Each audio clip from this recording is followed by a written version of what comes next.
We have a treat for you today. A youngster from Texas will take them out. He is Kerry Wood. His name starts with a K, and you're going to see a lot of K's in the scorebook. Everybody was just in awe of what they were watching. You got to turn this game out because we were seeing history. I'm just happy that I got to see it. The 0-2. Got him! He's tied the record! Those of you lucky enough to have witnessed this have seen something you might not see again.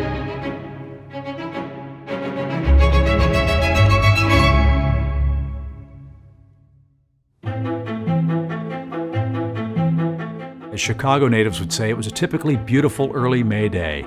It was cloudy, it was gray, it was misty, it was raw. It was a weekday game in May, so you're not expecting a huge crowd inside the ballpark. And in a way, it's perfect that it was only about 15,000 people, and it was a kind of a rainy day. It was like, this is hardcore Cub fan day. We went out on the field before the game. Because of Bleacher Bums, I got to know some of the Cubs pretty well, like Santo, like Billy Williams, some of the, especially the old guard. And Billy was out there. He said to me, he says, "Well, you got to watch this young boy pitching today. This Kerry Wood, he's something. He's got some fire today." Big day today. The gunslinger Kerry Wood takes them out. First-round pick, hard-throwing kid. There was always hype every time Woody would start. Been around baseball a long time, and haven't seen a kid like this come up to the big leagues. We were struggling a little bit and needed a guy, and they brought him up. 3-2 pitch.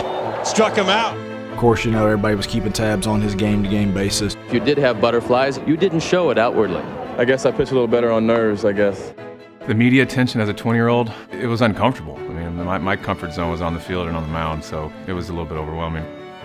I think that when a young guy comes up, you wonder, okay, just how good is his stuff? And hitters usually tell you pretty quickly how good his stuff is. His dad schooled him to be like Nolan Ryan in the leg kick and that whole thing, and he's followed Roger Clemens as well. The whole Texas angle with Nolan and Clemens and him pitching against the Astros, it's like a storybook kind of theme. Houston leading the Central Division with a record of 20-11. Here is Larry Dierker's starting lineup. These were the Killer Bees. I mean, this was a team that everybody heard about. He's got to face Bagwell and Biggio and Derek Bell, and that team is loaded. They can hit for power, they can run. The Houston Astros probably are the toughest task for any starting pitcher.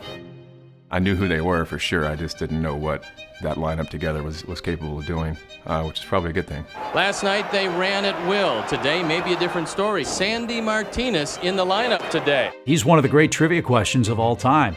Who was the catcher that caught Kerry Wood's 20 strikeout game? It wasn't Scott Service, but it was Sandy Martinez. Anything coming off the bench in baseball is probably the hardest thing, I think, in any sport to do. I was the young guy. He was, the backup catcher. Our starting catcher probably got the top of the rotation guys. Usually you're looking for chemistry with your battery mate, and they think alike, and hey, we've got to face this guy, and we both know how we're going to get him out. They had never really done anything like that. Got out to the bullpen and started warming up for the game, and I don't think I threw one strike in my 40-something warm-up pitches. I grabbed the ball and turned to Phil Regan and flipped him the ball and said, "You can't get any worse." Jerry Meals, the home plate umpire. He may be a key man in this ball game for Kerry Wood. You talked about that a bit last night. Well, I think it really depends on just exactly what strike zone Kerry Wood is going to get. I'd warmed up, like I said before, and didn't throw any strikes, and I figured I wasn't going to lay one in there. Just threw it as hard as I could. And the first pitch. That knocked the mask right off the head of Jerry Meals. Sandy just misses it. That is some heat, folks. I was like, what just happened? I was running through my head at the time. What happened yesterday? Did something happen on the field that the Cubs are upset with me or something? I'm running through my mind. Do I need to run this guy? I don't think Meals was looking for, 98 off the face on the first pitch of the game. Kind of caught everybody off guard. Oh, that is not going to endear Sandy Martinez to Jerry Meals. What a start. The ball went all the way to the backstop. The ball went all the way backstop. And I say, man, he's throwing hard today. 2 strikes. Got him with the heat. And Biggio swinging way late, and that's one of the worst swings you'll see him take. As the day continues and he changes speeds, Bell strikes out. The gunslinger ready, the 2-2. Strike 3 call. He punched out the order in the first. Nothing doing for the Astros. So even though I struck out the side in the first inning, I sat down and was like, how did I just strike out the side? Like, what just happened? I didn't throw a strike in the last 30 minutes, and I just struck out the side in the first inning. What an opening inning for Kerry Wood, striking out the side. Wow. The fans still kind of buzzing after Kerry Wood fanned Biggio, Bell, and Bagwell in the top of the first. I was one of the first ones into the bleachers that day, and this guy showed up. He's got this stack of K's on the back of, poster board, and ridiculously energetic and kind of asking who wants to hold up K signs and watch this kid make history. You didn't have to follow the Cubs too closely to think, well, you're crazy, dude. But that's how I met Tom. Kerry, you have a tremendous career ahead of you, not only as a pitcher, but as an influence on kids all over Chicagoland. Thanks for your time, Tom Banowski. P.S. I will have the K signs in the bleachers for your next home start. And he really did. But he didn't have enough. The K's definitely were for Kerry. As a rational 24-year-old now, yeah, it's crazy that he made the signs for this one guy when he wasn't proven yet. It was just, there was hope that he was going to be good. Jack Howell is going to try to become the first man to make contact in this game. I was the fourth K in the bleachers that day. And at that point, I'm going, this is fantastic. I'm going to get to hold one of these up without question, right? I mean, Jack Howell was my guy, the cleanup guy that day.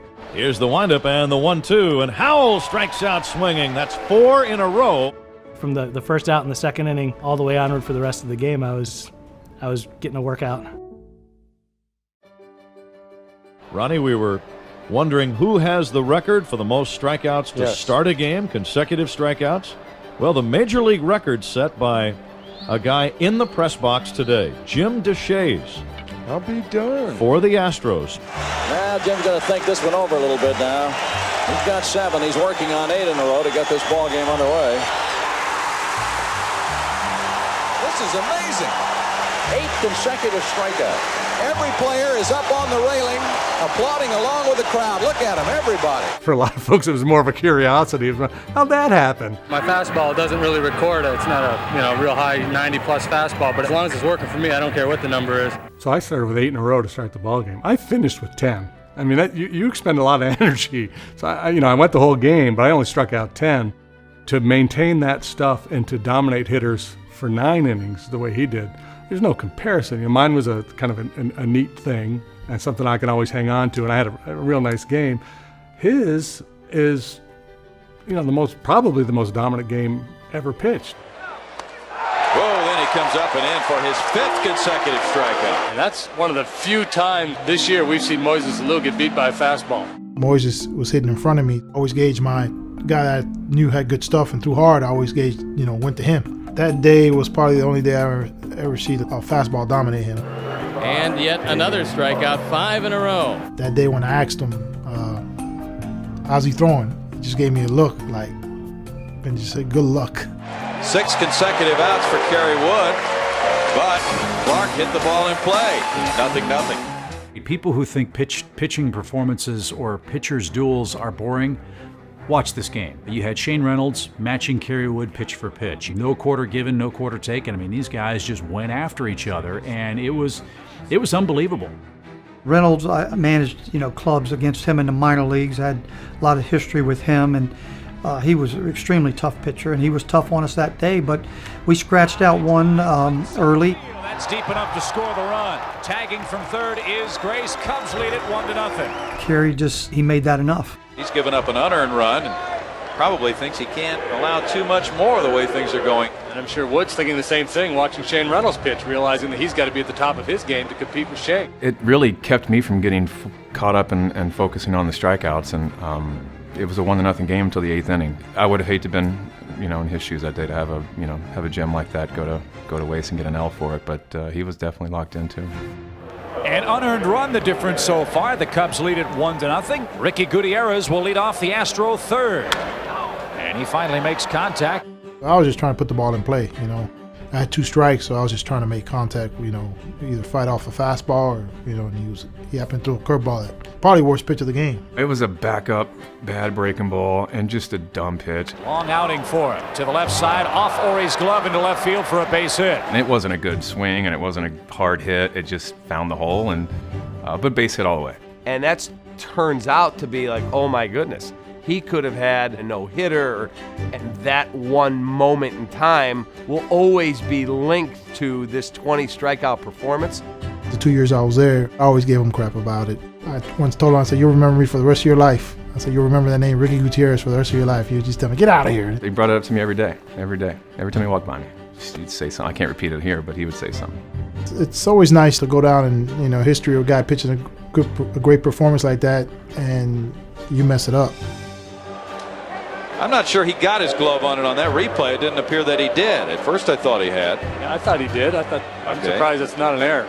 I thought I should have made that play. If I would have been like maybe in a comfortable spot defensively to get that little extra angle, or just commit to the dive right away. In worst case, you get up, you try to throw him out if he's safe. Then you might have somebody say, why did he dive? I don't know where they got the poster board from, but the E5 was really almost a lobbying to the official scorekeeper, thinking like, God, if he sees this, maybe he'll change it. I came right in to the clubhouse. The media was everywhere. Right away, I just said, hey, just give me an error. Let's just make this simple. They didn't. So here we are. I could tell he was physically not emotional, but he was a little distraught and worried that it was going to be the only hit. And then when it happened, he was apologetic and wanted the error. For him to come out and say, hey, give me the error, I want it. That's, he should do that, but it was a hit all the way. There's no doubt that Sandy Martinez is the best throwing of the Cub catchers. He's got a quick release. He's normally very accurate. Got him swinging. Snap throw to first. The guy who deserves some credit is Sandy Martinez. Here's a guy who hadn't caught him that much, and he's part of history. You can hear Sandy Martinez's glove popping all the way upstairs. Sandy did an excellent job behind the plate. Kerry obviously felt comfortable working with him. I liked his visual. I liked throwing to Sandy. I liked his energy. I liked the way he was. There's a game within the game, as most people know, that the catcher and the pitcher have their own game going on with the hitter, and then the game that everybody else gets to see. We were on the same page. And you can see him fist pumping, telling him to put the ball right here. He was on one knee. He was doing the Tony Pena squatted down, doing a split back there, getting low. He's confident enough to sit down where if I spike this, he can't get out of the way. So he must think that I can throw this right here. Tell you, it looks to me like Sandy's got a brand new catcher's mitt. Well, he better have a little extra padding in there. His hand's going to be about twice the size as the other. To come in as a catcher and be able to do that with a guy that had the stuff that Kerry did was also something that needs to be respected and certainly discussed. You notice the number Kerry Wood is wearing? 34, Nolan Ryan's number. Wonder if he asked for that reason.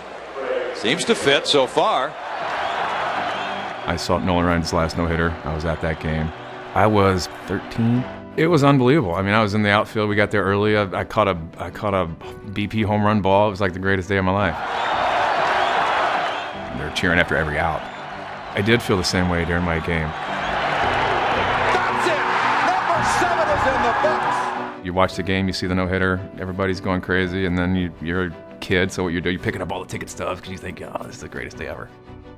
I was told early in my career by a veteran player that, every time you go out there to pitch, he always imagined there was a bunch of 10-year-old kids watching the game for the first time. And you're the example he has of what a baseball player is supposed to do or how he's supposed to act. And that stuck with me as a young player, so I always look at that. I have a responsibility to act a certain way, to be a certain way on the field, because someone out there is getting a moment, a memory in their life that they're not gonna forget.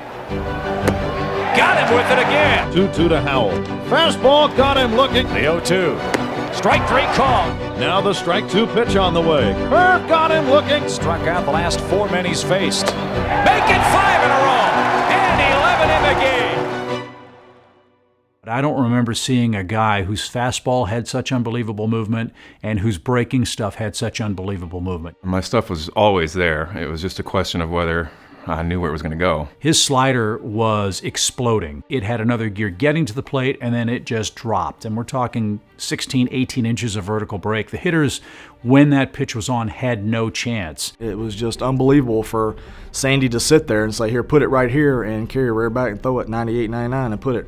That glove didn't move. After I got that hit, I guess he got mad at me. I didn't see anything else but fastballs. I remember he threw a fastball. I didn't even see it. What I often take my cue from is the opposing batter. They seemed a little baffled by things. There's a lot of guessing. You got no chance to catch up to a 97, 98 mile fastball when you're telling yourself to stay back on the curveball. Woods pitching not like a 20-year-old, but like a 20-year veteran today. What if I had been up there at the plate with Woody throwing the ball today? And I say it was similar to Sandy Koufax. They had a good fastball. fastball was about 98, 97, 98, and had a good breaking ball, good slider. Ball was moving real good. And I say this is the closest thing to Sandy Koufax perfect game as I've seen. I was able to do things that, I searched for the rest of my career to try to do. I was chasing those moments, for the next 15 years, but I was able to do things that day that, I don't know, it was just one of those days I can't really describe other than it being just slower motion, and it just seemed to be a lot easier that day. The lights are on and no one's home. At least that's the case for the Astros today. See you later. 12 strikeouts and 2 outs in the Houston sixth. You can see 12 right across the board. I didn't really start noticing until about the 4th inning. There was a few more of them starting to add up. I didn't count them, couldn't tell at the time what it was. I could just see that it was a K, something white in the middle, and I could see the red and the blue. What Tom did is he got clip art, for lack of a better term, of 2 baseball bats and a baseball. The broken baseball bats with the ball in the center to form the K was this idea that the pitcher, if they're getting strikeouts, if they're racking up Ks, they're missing bats. And they were pretty big. They were on the back of poster board. He had laminated over the top of them. And he made 8 in red and 8 in blue, brought them all out there, ended up using all 16 of them. The kids were smart enough, if they did a called strike, I think they turned them backwards, which was good. Different colored Ks. I've never seen that since I've been a player or a broadcast. Ever anybody having the Ks out there in the bleachers? Not only did Tom show up with all these K signs, but he also showed up with any jersey that he could find that had a 34 on it. The idea was that Kerry was going to be the next great 34. Hakeem Olajuwon, Charles Barkley, and then there's a Shaq jersey in there too. Lakers, yeah, the Lakers jerseys, yeah. I do remember the jerseys now, that's funny that you say that, yeah. The Lakers jersey sticks out for some reason. And people put those on to help kind of boost the morale of, we're here for Woody today. And again, that was that kind of crazy thing about him, is that he knew what he was getting into when he went to the park that day. None of the rest of us did. How he knew, I don't know. I don't think we'll ever understand that, but he knew.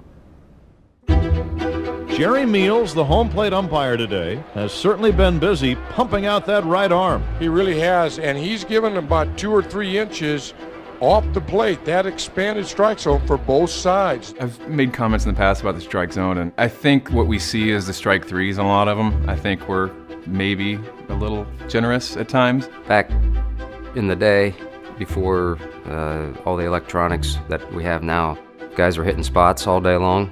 Doesn't matter who it was. You were an inch off the plate or 2 inches off the plate. Nobody said a word. They expected it to be called a strike. You had it going as a pitcher, and the umpire knew you had that stuff, and you were consistent in those spots and getting really hitters to look foolish consistently. You will get the benefit of the doubt. I mean, I wasn't getting Maddox and Glavine stuff like they were in the 90s, but it was, there was 5 or 6 that were questionable to today's strike zone. And again, Shane Reynolds had 10 strikeouts in a game. That's baseball then and earlier compared to the way it is now. You'd see balls this far off the plate, ring them up, but they couldn't have hit Kerry with a boat oar that day. Got it! Kerry was dominant, and they were frustrated with not being able to put the bat on the ball. And the payoff pitch.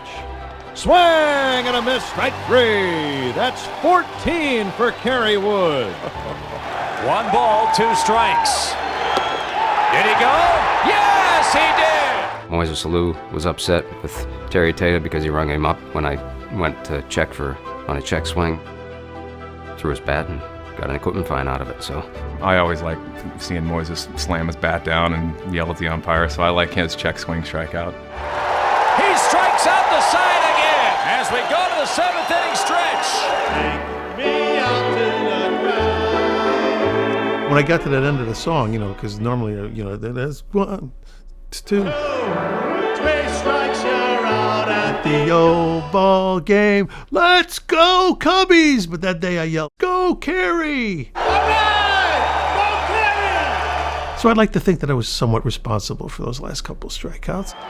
The rain really starting to come down here in the bottom half half of the 7th inning. You have to wonder how long the umpires are going to let this thing go on. I really just was hoping he wasn't going to call a game or pull the tarp. I think, Chip, if you're Larry Dierker right now, what you pray for is about an hour and a half rain delay, get Kerry Wood out of there and hope to come back at the bullpen. Ron Santos said, it's raining pretty hard. If it gets any harder, they're going to have to delay the game. And of course, it would have been heartbreaking because that could have meant that it would have been an hour rain delay, and Kerry Wood, despite his phenomenal game, might not have been able to return after the delay, and he would never have struck out 20. The rain is moving in. That's the last thing we need for a pitcher's duel, Jim DeShay. Yeah, it's raining pretty hard out there right now. If he starts to get to the point where it's slippery and he's starting to lose it a little bit, can influence the umpire's decisions. I've seen that where guys will call the umpire out. The rule of thumb is if the pitchers are uncomfortable, they first do some work on the mound, add diamond dry, tamp down the clay on the slope of the mound. They do everything they can to make sure that the pitcher's footing is secure.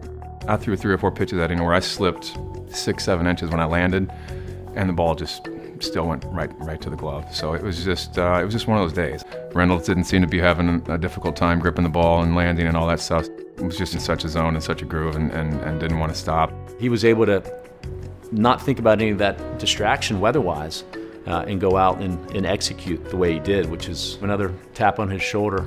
Came down pretty hard there for about 10 minutes, and then it kind of tapered off a little bit, and we were able to kind of finish the game.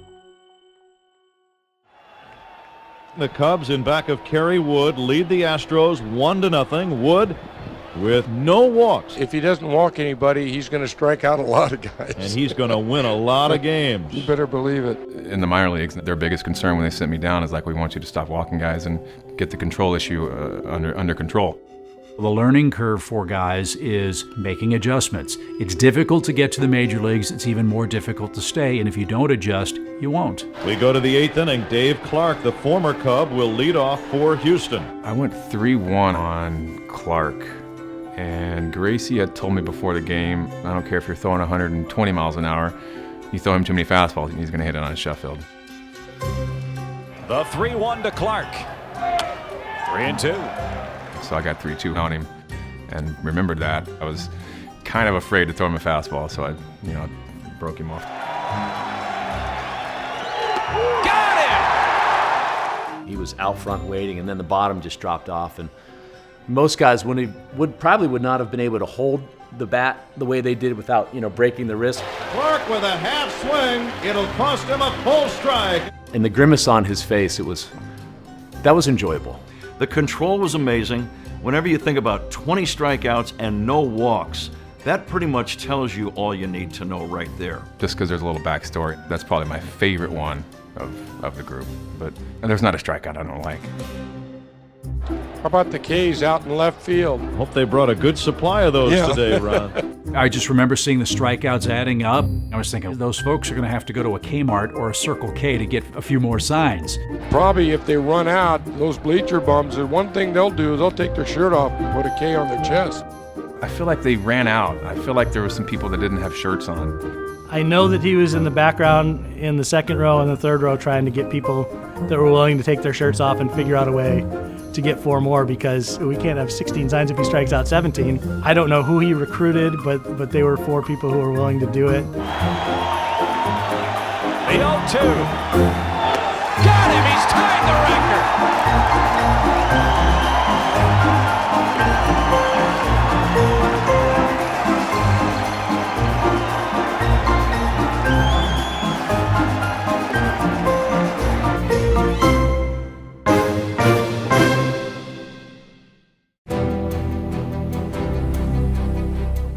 The phones are ringing like crazy in the press box. I'm on the phone with my editors in New York and telling them we're counting the Ks. You're going through the record books trying to figure out, is that a rookie record?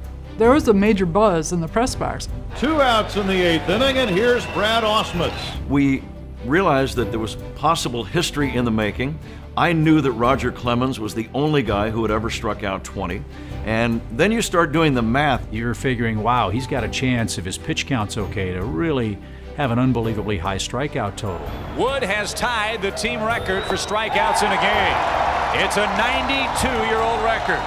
I remember at that point, they kind of explained to me, hey, we're getting close to perhaps major league record for strikeouts. And I'm like, whoa, hello. Couldn't think of a more appropriate singing of the seventh inning stretch. The 1, 2, 3 strikes, you're out. This is fantastic.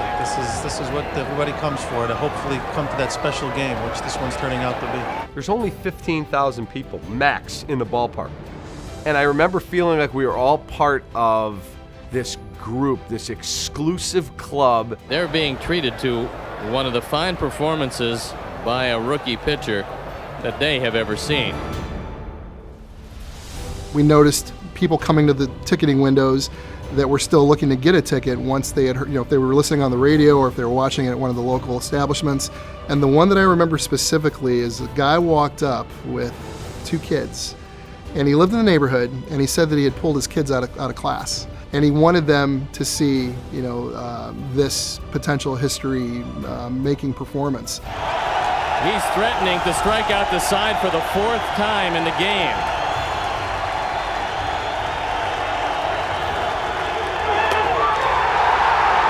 What can you say? 18 strikeouts. It's a new Cub record. And that's one of the beauties of baseball. Sometimes a magical event will come out of nowhere. And I would put Kerry Wood's epic 20 strikeout game in that category of just coming right out of the blue. Is this exciting or is this exciting? Oh my God.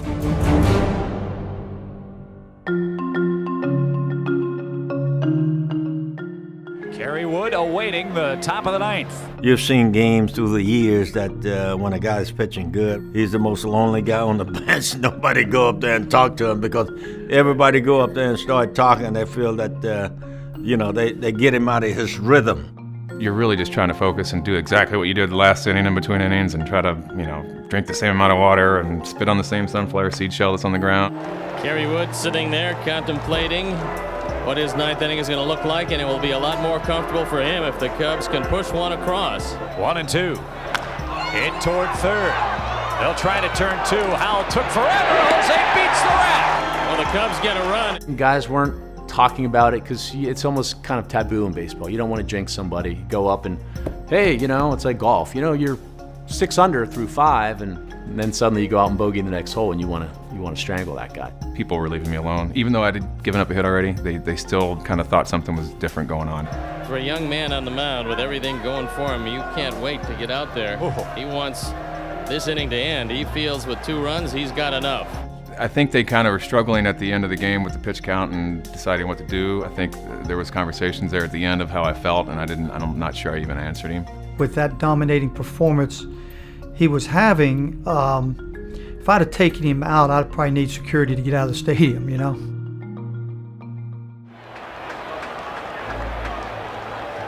We go to the 9th inning. The man of the afternoon, Kerry Wood, has already set the Cubs' all-time record for single-game strikeouts with 18. The National League record 19, the Major League record 20. We talked before the game. We know who was going to come off the bench later in the game. Obviously, he was going to be dealing with a lefty late in the game.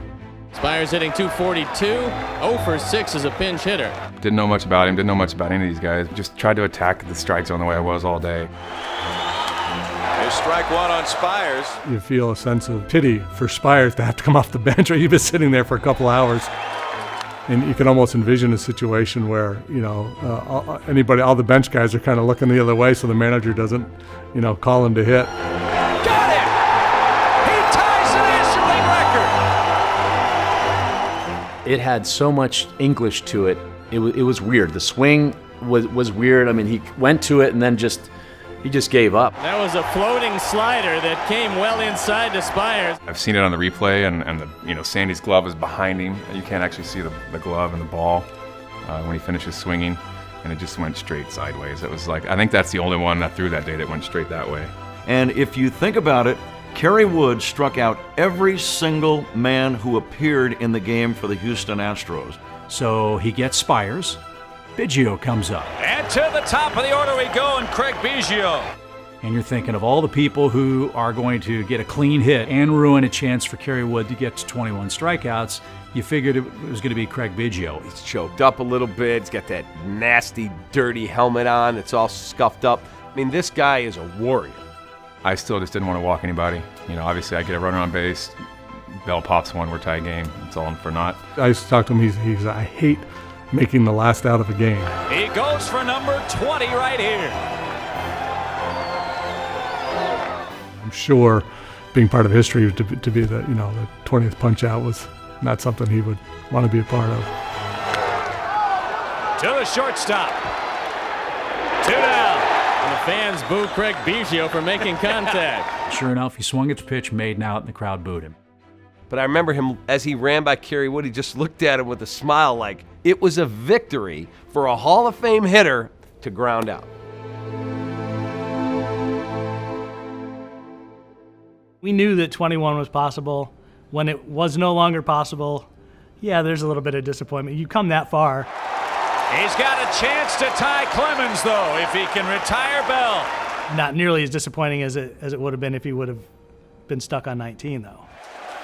Derek Bell struck out in the first inning. He's made contact twice since then. Fly ball to right field and a foul pop. Ball 1. You know, I really was anxious for it to happen. You know, we were going to be a little concerned if Bell scratched out an at bat with 10 or 12 pitches and then, you know, got on base.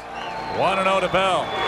Oh, nasty 1-1. Bell was beaten. You know, he was already done at that point because you could see his lower half was out, removed, and kind of like that effortless swing. I think there was an air of let's get this over with. Everybody knew how many he had, so we were just trying to be like, let's not be this one, or let's not be this number or that number. But you know, there was nothing we can do. Guys are just kind of beat up a little bit mentally from being dominated all afternoon. It's probably one of those things where you're like, I wish this thing had ended before I got one more turn. 1-2. Everyone is standing, so it's dramatic. And I'm working with Ron Santo, and I said something like, Ronnie, it's only May, but it feels like it's a World Series game. It really did. It had that kind of drama, and Ron came up with a great line. He said, and if this kid keeps pitching like this, we may be in a World Series. You got 2 outs, it's just, empty the tank right here on this hitter. So I emptied it. The greatest ammunition a TV broadcaster has during a broadcast is the picture. Fans can see what's going on, and if fans who've been watching the game know that he's sitting on 19 strikeouts and has a one-hit shutout working. What they can't see, perhaps, is what the catcher's call is going to be. You figured with Derek Bell up there, a right-handed hitter, it was going to be a breaking ball of some sort, which Stoney, I think, had set up before. One more curveball, and that should be about it. Yeah, I don't know how he knew what I was going to throw. He must have knew my signs. He called it before I threw it. So Sandy Martinez gets in that low crouch, puts the 2 down, and I just said, here comes the hook. Here comes the hook. Got him! 20 strikeouts! He ties the Major League record! Unbelievable! And that last pitch was just, I gripped my slider, slurve, or whatever that we were calling at the time, and just threw it as hard as I could that way and spun it, and that was probably the best one of the day. And to this day, I laugh at it when I see it because it was like a wiffle ball. I mean, it was just the way he let go of that ball and how it broke. It's just funny now. 20-year-old Kerry Wood gets Derek Bell for his 20th strikeout, a National League record. The next series, I think in Houston, I think Derek Bell came over. We were laying around stretching, and he's like, "Hey man, I just want you to know I swung it down on purpose for you." You know, the last pitch kind of thing. And I was like, "I know you did. I know you did." Here I am sitting next with Pat Hughes, Ron Santo, who I idolized, and he was just so excited and so thrilled. Hey, I'm an Italian guy from Chicago too. We related. I mean, we were like, yeah, go! Yeah! And a miss, strike 3! 20 strikeouts for Kerry Wood! I'm in the back row of our booth, and Montaigne throws his arms around me, and we're both pumping our fists, we're hugging, and I just couldn't stop. And if you listen to the tape today, I remember going, woo! Woo! Unbelievable! that is, 20 years ago. That's a 37-year-old David Kaplan acting like a lunatic, but I wouldn't trade that moment for anything. All the games throughout my lifetime, for me to be in that time and place, got lucky with that one. The best part of the game, to me, was at the end, everybody sees him do that fist pump. I've had people ask me, well, wasn't he counting the strikeouts? Well, no, he wasn't counting the strikeouts. The reason he did that was because he didn't walk a batter. I'd been told about it all through my career in the minor leagues and had struggled with it in the beginning of my career in the first few starts. And for me, it was my first complete game ever and first time I'd ever not walked anybody. So the fist pump for me was for complete game and no walks. If he would have been jumping around and stuff, that just would have been so uncharacteristic of Kerry. I think that little bit of emotion he showed there was typical of the class act that he was. I don't know if Kerry Wood knew what he did at the time that he did it. I know that he knew he won the game, but I really don't know in my heart of hearts in that instant if he realized he had struck out 20 guys. He is being mobbed by his teammates right near the mound at Wrigley Field. I didn't really know what was going on. I mean, we just won a game 2-0 in May. I didn't know why everybody was out there. I think Sandy gave me the ball, and then Gracie grabbed me by the neck. I think when he did it, we all rushed the field like we just won the World Series. We're just so happy for him. He just looks young. You're seeing baby face in there. For him, it's just a swirl of emotions trying to encapsulate all of that. And the next thing I know, I was in front of the camera, shaking like a leaf, trying to do a post-game interview. Kerry, congratulations. What a ball game today. Thank you very much. Whatever nerves he had between the white lines, they weren't there until that microphone got shoved in his hand and that earpiece went on. Now I'm live on TV and doing something that I hated to do, which was talk to cameras and talk to the media. I think it was Chip that actually said, well, it was 20 and you just broke the record. Did you know how many men you had struck out and that you were chasing the Major League record that you tied today? No, I couldn't even tell you how many I had. Well, you had 20. Did they give you the baseball at least? No, not yet. Make sure you get that, young man, because that's one for the mantelpiece. All right. Still, at the time, it didn't register. I mean, I was still just trying to get the interview over with, and I was like, oh, that's great, kind of thing. And then when I went through, somebody from one of the photographers from the baseball card company, I don't know who it was, like pulled me in a tunnel and had already written 21 on a ball. And they just told me, Chip just told me it was 20. So I was like, hey, man, it's not 21. I'm not holding this up, because he wanted to take a picture and do a baseball card, and it said 21. And I was like, it's not 21, it was 20. So he took the one and made it tried to make it like a round, so it looks like I had 2D strikeouts on the baseball card, actually. That's what it looks like. And then obviously I get into my locker and get into the clubhouse and we celebrate, and then the media comes in, and it's, life has changed. The idea of equaling something that Roger Clemens has done to set a record, is that sunk in yet? No, but it will later on. I won't be able to sleep tonight. I'll be, that's just the greatest honor that I could ever ask for right there. I was doing all the media stuff, and someone worked their way through and said, hey, you got a phone call in the trainer's room. And I was like, been here for a month. Who's calling me? I don't even know the number. Who's calling me in the training room? And I just picked up the phone. I was like, hello. And he's like, hey, Kerry, it's Rocket. And I was like, blank. I was not expecting anything. I was like, and so I had to ask, who? And he's like, the Rocket. And I still had nothing. I was like, who? And he said, Roger Clemens. And I was like, oh, hey, Rocket. Hey, what's going on? So I just caught off guard. And then obviously he was welcoming me to the club and saying congratulations, saw the end of the game. You looked amazing. So that was a pretty special moment for me as a rookie, as a young player. I remembered, wow, he really is 20. And I think we all forget that. This is a 20-year-old kid who just went to the mound at baseball's most historic ballpark and did something that had never been done before there. I'm thinking, this kid's life has changed forever because of this one performance. Off the field stuff we got crazy. I didn't see the opportunity. I was just like, make it go away. I've got to pitch in 2 days. I just want to go back to being a kid trying to make it in the game. I think the expectations changed as well with that after that fifth start. You've got a guy who I think scouts felt like, here's a guy who's got a chance to be an all-time great. And then he has this game at such a tender age, so early in his career, and that's not just scouts now, it's the whole baseball world, and all the fans and casual fans are like, wow, sky's the limit.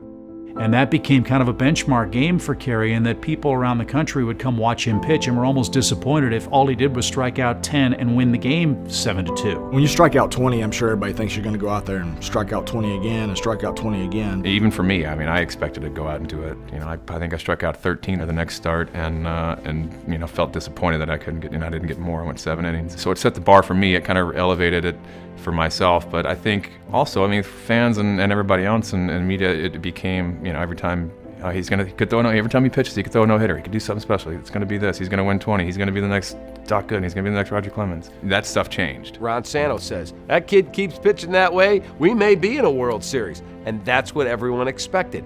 Kerry Wood is going to deliver us the holy grail that we've all dreamed about for so long, and it made it really tough on him. You see your career being, you're supposed to do this when, you know, 2 days ago I was just trying to make it in this, I didn't know if I belonged or not yet. Unfortunately, he had the elbow issues. And it really was the fist pump after it that I first felt it. But I pitched the rest of the season, and, you know, and got to the end of the season, missed the last month, so it wasn't like it was a injury. It happened right then. You feel things in different times. That particular day I was on the last one. I think he was on the DL 16 times, which is not something anyone wants to be known for. You saw a kid with all this talent, and he had a very nice career, but without the injuries, we always have that what if. Kerry Wood was meant to pitch that one magical 20 strikeout game. He had a lot of great games thereafter, but unfortunately for Kerry, he never quite was able to match that historic performance, which is not really that surprising because it was such an unusual game.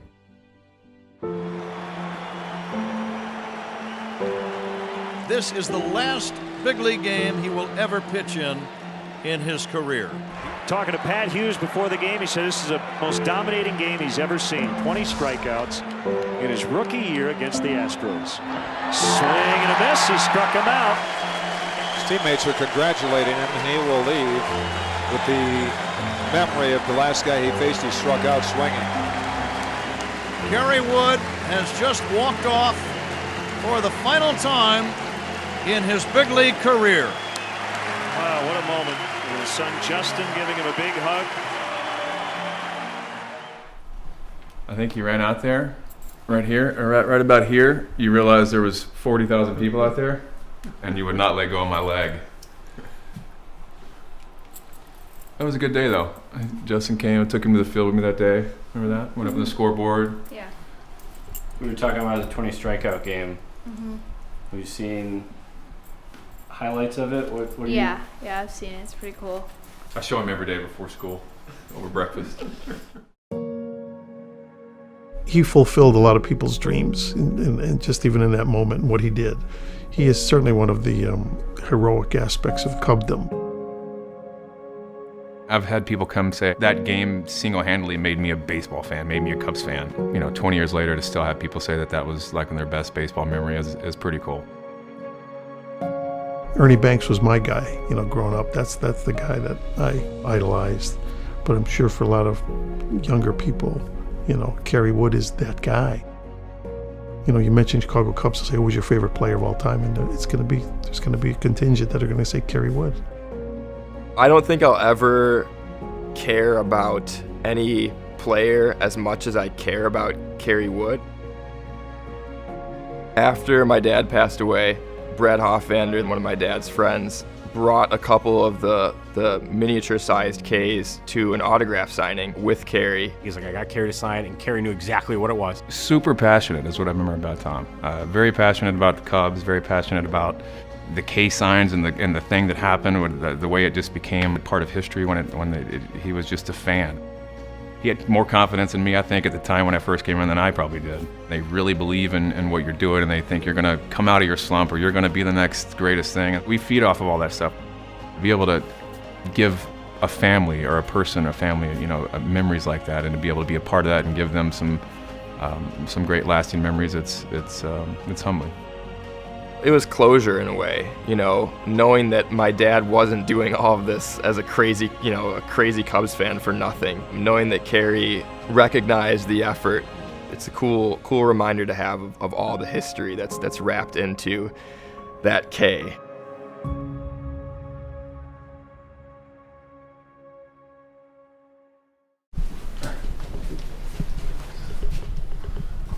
I didn't collect a whole lot of stuff over the years, but this is all the majority of the balls I had. So he said ties a record with 20 strikeouts, win number 3, and then put the zeros up. That's it.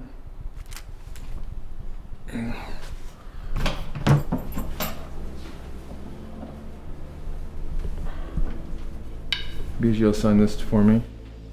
Sent a bat over to Kerry May 6, 1998, the single most dominant game I've ever been a part of. Best wishes, Craig Biggio. Pretty cool. This is the most dominant performance, stuff-wise, all across the board. That I put that up against any performance. I don't know how you can do better than that. The stuff was that good. When I watch the highlights, I still get chills and get emotional because it was just unbelievable. I have never ever seen a pitcher with the kind of command that Kerry Wood had. It was the single most dominant pitching performance I have ever seen. That one day, if you take that as a snapshot of Kerry Wood's career, is the single greatest pitching performance I have ever seen. That's a record for Major League Baseball when you think of how many games that have been played in Major League Baseball, and it's been done 5 times, 20 strikeouts, which is quite an accomplishment. 20 punch-outs, no walks. Over a good team. I challenged somebody to find me a better one. The Kerry Wood game is my favorite game of all time. You have this 20-year-old kid, you have no idea what he's going to do. And boom, he goes out there and strikes out 20 players. It's a perfect example of how great baseball is. It's been almost 20 years ago. It's as vivid as something that happened last week.